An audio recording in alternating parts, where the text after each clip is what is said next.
Before I even knew of it, death followed me, waiting to collect my corpse. Its unknown shadow and eerie presence were waiting, counting down my days. When I finally did learn of death, it was through my mother. I asked her a series of questions, starting with what happens when people grow up. She told me about marriage and growing old. I asked, and then? Eventually, she told me, and then they die. To be sure, I didn't understand what death was, and I didn't understand why death had to come for me. But I knew it was there from that day. Silent and waiting, it was there to take everything and everyone that was ever important to me away. I asked why our lives were limited, and why death even had to be there at all. Its silence mocked me. At first I imagined old men. They were superheroes who had beaten death, who would save my family and friends. It wasn't enough, and death stayed with me.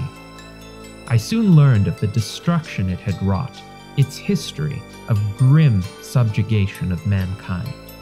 I imagined death standing there beaming as if unchallenged, but I soon found glimmers of hope shining through its old, torn robes. There were superheroes fighting to end death's supremacy. No doubt its power was waning.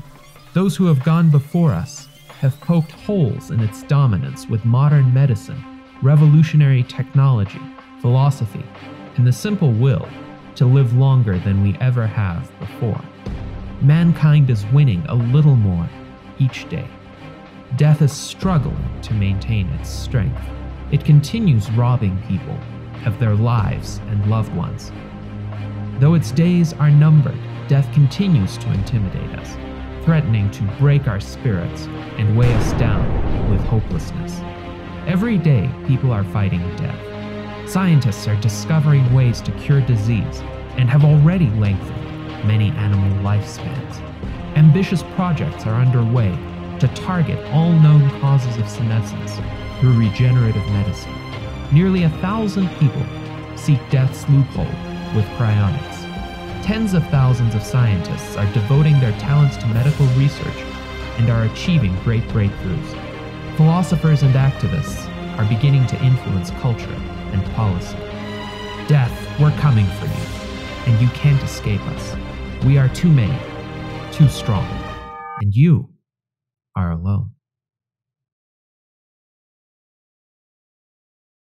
Death is Wrong, written by Gennady Stolyarov II and illustrated by Wendy Stolyarov, challenges the notion that we all must die.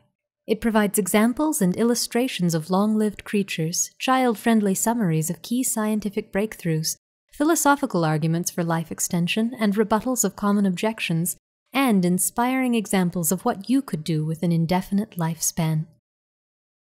Please support us in raising $5,000 to give 1,000 children free copies of Death is Wrong. Give today at Indiegogo.com to the fundraiser Help Teach 1,000 Kids That Death is Wrong. Donors can receive signed copies of the book, hand-painted digital portraits, and other special rewards.